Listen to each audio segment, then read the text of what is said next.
Your kidneys are so incredibly dedicated to keeping you alive that they will literally work themselves to death before they ever let you feel a single symptom. Yeah, it's pretty wild. Right. I mean, look around the room at your next meeting. Statistically, 1 in 7 adults in the U.S. has chronic kidney disease.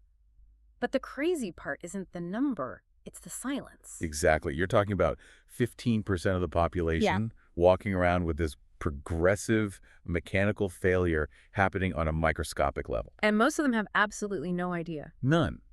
Because the kidney's compensatory mechanisms are just so brilliantly effective, the damage stays completely under the radar for years, sometimes decades. Well, today on this deep dive, we're exploring what we're calling the slow decline, the pathophysiology of how kidneys fail over time. And we're not just going to list off symptoms or grim statistics. No, we're dissecting this really fascinating biological paradox. We've got a whole stack of medical history, clinical trials, and biological first principles here. Right. And we're looking at how the kidney's own desperate survival tactics actually become the exact mechanism of its ultimate destruction. It's super interesting. Okay, let's unpack this. Because to understand how this intricate organ fails, we actually have to look at how medicine completely failed to measure that decline for, like, the better part of a century. Oh, absolutely. Digging into the history here, the clinical landscape prior to 2002 was basically the Wild West. Total chaos. Yeah, it was a really chaotic era for nephrology. Clinicians and researchers were operating without a shared dictionary. Right, you had these super vague diagnostic labels, things like azotemia or chronic renal insufficiency. Or the really ominously broad chronic renal failure, which meant nothing specific. Which means you could have 2 massive research trials trying to test a new drug, and they couldn't even compare their data. Exactly. Because one trial's definition of, mild insufficiency was completely different from the others. They were essentially speaking different languages. So it was just an epidemiological nightmare. A total nightmare. You couldn't track the disease burden across populations because there were no standardized quantifiable thresholds at all. But then came 2002. Right. That systemic blind spot forced a monumental shift in 2002.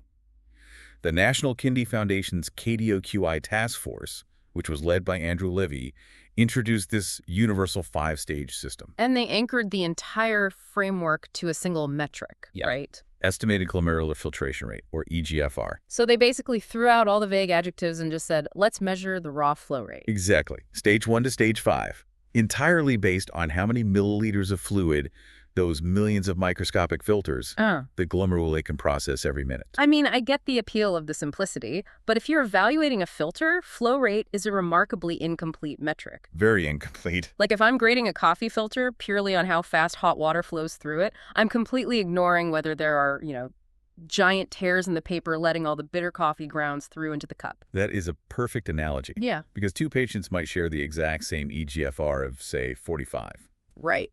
But if one of those patients has a highly compromised filtration barrier that's leaking toxic byproducts, their risk profile is astronomically higher. You're ignoring the grounds in the cup.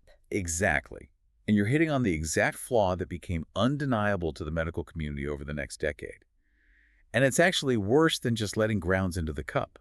How so? Well, the physical act of those large molecules, specifically proteins, pushing through a damaged filtration barrier creates structural havoc downstream in the tubules.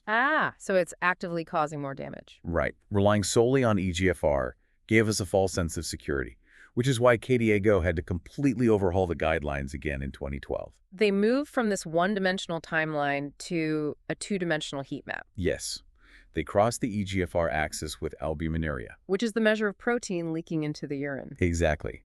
And that shift was driven by a massive meta-analysis of around 1.5 million people. The data there revealed something profound. That albuminuria isn't just a byproduct of kidney damage, right? Right.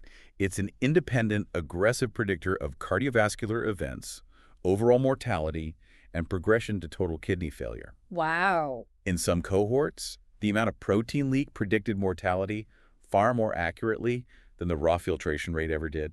So the medical definition of the disease had to evolve. It went from simply asking how much filtering capacity remains to how much capacity remains and how structurally compromised is the barrier. Spot on. So if a structurally compromised barrier leaking protein is the ultimate danger signal, we need to know what physically forces that protein through the barrier in the first place. And to answer that, we have to look back at the literature from the 60s and 80s. It really reveals the tragic irony of kidney disease. It all traces back to the 1960s, right, to Neil Bricker. Right. Bricker laid the conceptual foundation with what he called the intact nephron hypothesis.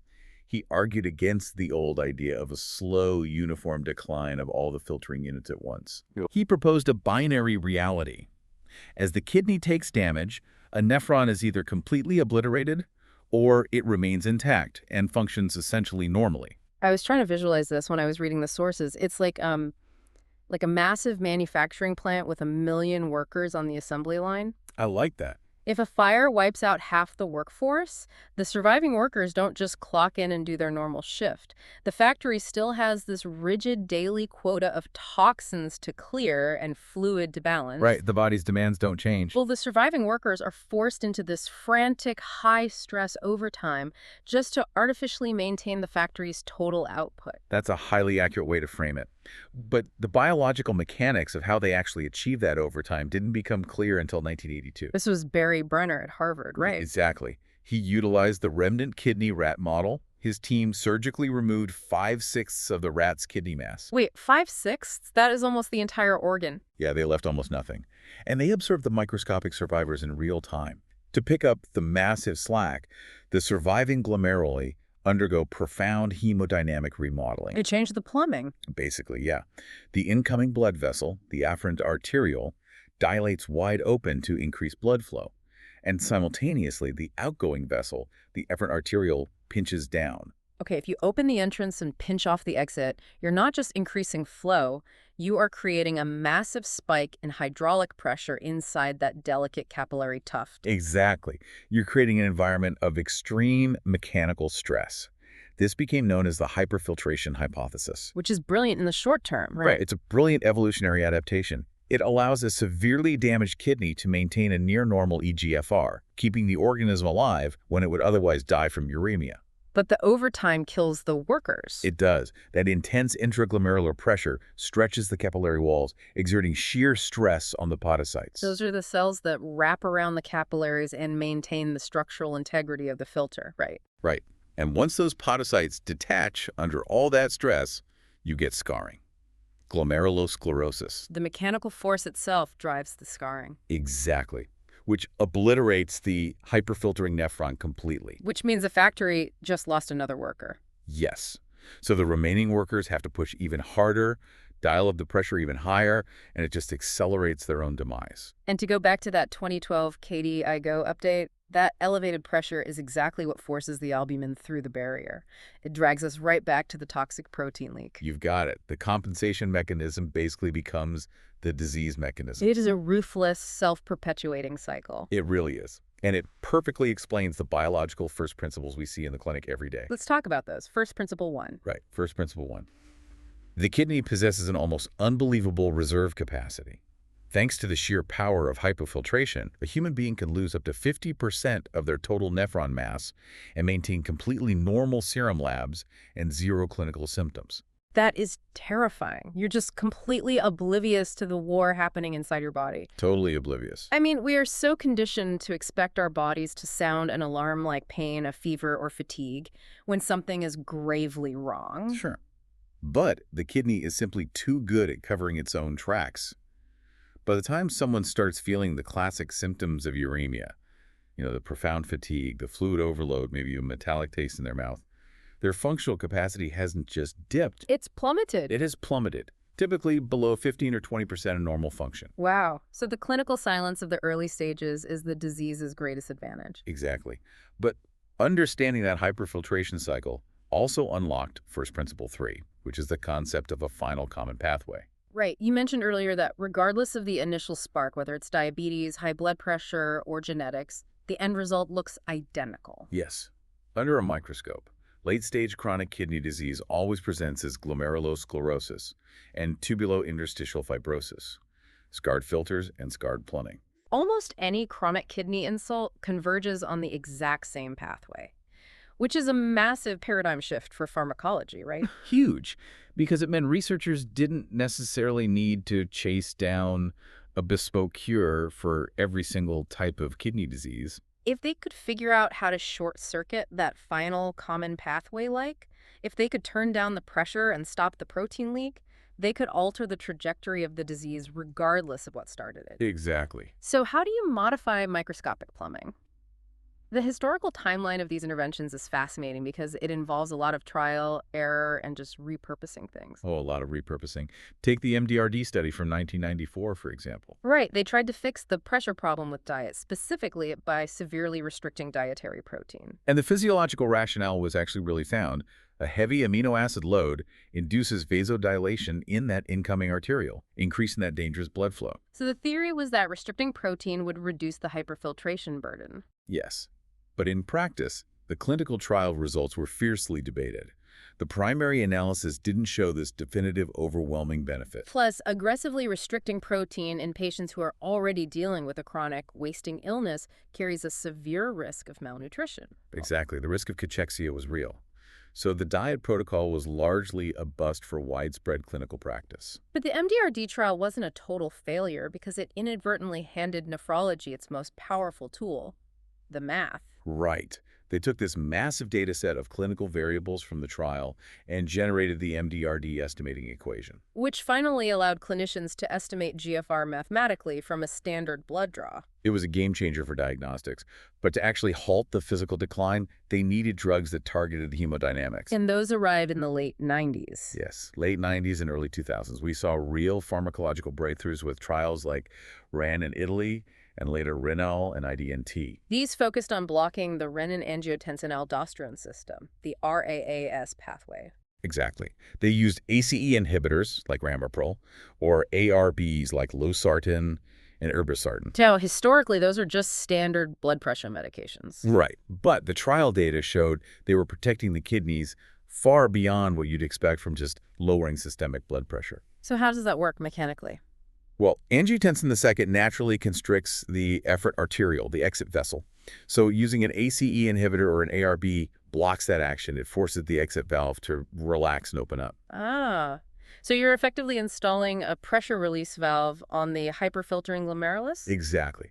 By preferentially dilating the exit, the intraglomerular pressure drops, the mechanical stress on the walls eases, and the toxic leakage of albumin is significantly curtailed. So it directly disrupts that Brenner vicious cycle. It does. But, okay, if RAS blockade opens the exit door, the newest era of drugs does something arguably even more fascinating to the entrance door. You're talking about SGLT2 inhibitors. Yes, drugs like empagliflozin and dapagliflozin. When I was reviewing the data from the Credence and DAPA-CHAD trials, the initial numbers looked like a massive red flag. Oh, they freaked everyone out. Right, because when a patient starts taking an SGLT2 inhibitor, their eGFR actually drops in the first few weeks. My immediate thought was, wait, is this drug nephrotoxic? Why would doctors prescribe that? It is a completely counterintuitive physiological response. And it terrified plenty of prescribers when these drugs first hit the market for diabetes. Because we're so trained to view a falling eGFR as a sign that the patient is getting worse. Exactly. But that acute initial dip is actually the exact mechanism of long-term protection. Because you're shutting off the toxic overtime. Precisely. Yeah. It all comes down to a brilliant mechanism called tubulo-glomerular feedback. Okay, break that down for us. So SGLT2 inhibitors block the reabsorption of glucose and sodium early in the nephron, in the proximal tubule. This means a much higher concentration of sodium travels further down the pipeline. Right, down to a specialized cluster of sensory cells called the macula densa. Yes. And the macula densa essentially acts as a flow meter. If it senses all that extra sodium rushing past, it panics. It assumes the glomerulus is filtering way too much fluid, so it throws the emergency brake. So it signals the entrance, the efferent arteriole, to constrict. Exactly. It chokes off the fire hose of blood coming into the filter. Which explains the dip in the numbers. Yes, the raw filtration rate drops. But the hydraulic pressure driving the physical destruction of the kidney is finally relieved. You're sacrificing short-term hyperfiltration numbers for long-term structural survival. Exactly. Over years, the curves completely diverge. Patients on SGLT2 inhibitors maintain their kidney function significantly longer than those on standard care. It's an incredible application of biological mechanics, but, all of this relies on our ability to track that decline accurately. Yeah, true. And when we look at the math of medicine, how we actually calculate those eGFR numbers, Using equations from the MDRD or CKD EPI data, we have to confront how mathematical proxies can carry devastating real-world consequences. Yeah, this is a critical point. Because we don't actually measure filtration directly in a standard checkup. Yeah. We measure creatinine. Right, and creatinine is a fascinating yet deeply flawed biological proxy. It's basically a waste product constantly generated by the breakdown of muscle tissue, right? Exactly. The kidneys filter it out of the bloodstream. Uh-huh. So the logic goes, if filtration drops, serum creatinine concentrations rise. But because it's a byproduct of muscle metabolism, the raw number is highly volatile. Very volatile. It's influenced by a patient's muscle mass, dietary meat intake, and age. You literally cannot look at a raw creatinine level and know a patient's kidney function without using a complex multivariable equation to smooth out those biological variables. Which brings us to a massive systemic error that was baked into those algorithms. Yes, it does. For over 20 years, the standard estimating equations included a race coefficient. Let's walk through this impartially. If a patient identified as Black, the mathematical formula automatically multiplied their estimated GFR upward by roughly 16 to 21%. Right. The clinical rationale at the time, which we now recognize was based on deeply flawed, poorly validated observational studies, was the assumption that Black individuals possessed, on average, a higher baseline muscle mass. Okay, so the algorithm artificially inflated the eGFR to account for this assumed extra creatinine production. Exactly. We have to look at the clinical cascade this created in the real world. If a Black patient has a true failing kidney function, say an eGFR of 18, that artificial 20% multiplier recalculates their number into the low 20s. Right. Now, an eGFR of 20 is basically universally recognized as the threshold to begin preemptive dialysis planning or to be referred for a kidney transplant evaluation, right? Yes, it's a critical clinical threshold, and the math basically weaponized a proxy variable. Wow. That artificial bump was just enough to push Black patients above those thresholds, systematically delaying their access to life-saving specialist care. It kept them off transplant wait lists longer than their white counterparts. And this went on for 2 decades. It wasn't until a joint task force from the ASN and the NKF rigorously audited this practice in 2020 and 2021 that the medical community formally acknowledged the profound harm it caused. And they completely scrapped the coefficient. Yes. The 2021 race-free equation was a necessary mathematical correction to ensure equitable triage. It's a really stark reminder that medicine cannot just blindly trust its own algorithms. The underlying assumptions literally dictate who gets care and who gets ignored. Absolutely. And speaking of assumptions, we need to correct a massive public misconception about the endpoint of this disease. There's this pervasive idea that a CKD diagnosis is simply a slow, inevitable march toward the dialysis chair. Yeah, and from a purely statistical standpoint, that's just not the reality. Really? No. Chronic kidney disease is a catastrophic cardiovascular risk multiplier. Especially in the earlier stages, a patient with CKD is statistically far more likely to suffer a fatal cardiovascular event, like a massive myocardial infarction or a stroke, than they are to ever actually reach end-stage renal disease. So they pass away from heart issues before the kidneys completely fail. Yes, the vascular calcification, the chronic systemic inflammation, the buildup of uremic toxins, it shreds the cardiovascular system long before the kidneys completely shut down. That's sobering. But even for the patients who do progress to end-stage renal disease, we tend to view dialysis as a cure, or at least like a total mechanical replacement for the organ. Right, which is another major misconception. Hemodialysis only replicates a fraction of what the kidney actually does. Because we get so hyper-focused on the kidney as just a fluid and toxin filter, we completely ignore its role as a master endocrine organ. Exactly. Dialysis clears the fluid and the water-soluble toxins, yes. But the kidneys are responsible for vital hormonal regulation. For example, they produce erythropoietin. The hormone that signals the bone marrow to make red blood cells. Right, and without it, patients develop profound, debilitating anemia. And dialysis machines don't manufacture erythropoietin. They do not. So patients require regular synthetic EPO injections. And it doesn't stop there.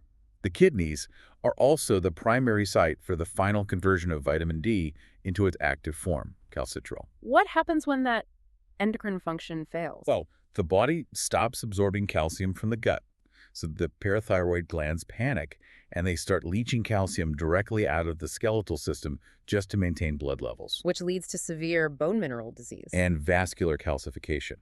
A dialysis machine cannot activate vitamin D. It replaces the plumbing, but it leaves the endocrine system in total collapse. So, synthesizing everything we've covered today, the story of chronic kidney disease isn't a story about an organ passively fading away with age. Not at all. It's an intensely active, mechanical, vicious cycle. A localized injury sparks a massive systemic compensatory effort. The surviving nephrons hyperfilter, creating this extreme hydraulic pressure that structurally crushes the delicate capillary beds. Carrying the filtration barrier, leaking toxic proteins They're downstream. literally scarring the organ to death from the inside out. And it executes this self-destruction while meticulously hiding the evidence behind its own massive reserve capacity. It's an evolutionary marvel that becomes an absolute biological tragedy. It really is. But there is one final piece of research in our source material that reframes everything for me. And it has to do with how this slow decline actually begins. Ah, the AKI to CKD transition. Right, acute kidney injury. Historically, if a patient suffered an AKI, say they were severely dehydrated or took a nephrotoxic dose of ibuprofen or had a severe infection, their creatinine would spike. But if they were treated and the numbers returned to normal, the medical consensus was just that the kidney had fully healed, right? Case closed. Exactly. But the longitudinal data shows the damage leaves a ghost behind. A ghost. Yeah. We now know that an acute injury often permanently obliterates a fraction of the nephron mass. The patient's blood work looks perfectly normal a month later, not because the kidney regenerated, but because the surviving nephrons have initiated hyperfiltration. So the clinical recovery is an illusion. A complete illusion. Years, sometimes decades later, that latent hyperfiltration triggers the exact chronic progressive decline we've been unpacking today. Which completely shifts how you view your own medical history. It really does. It makes you wonder, how many severe flus, intense bouts of dehydration, or seemingly minor infections have we all just powered through over the course of our lives, completely unaware that the event left a microscopic permanent imprint on our nephrons. Quietly subtracting workers from the factory. Right. Altering the mathematical trajectory of our organs and forcing our biology into a dangerous overdrive without us ever feeling a single thing. It forces us to respect the hidden resilience of our anatomy and, well, the ultimate price of that resilience. Keep questioning the mechanics of the world around you, keep learning, and we'll catch you on the next deep dive.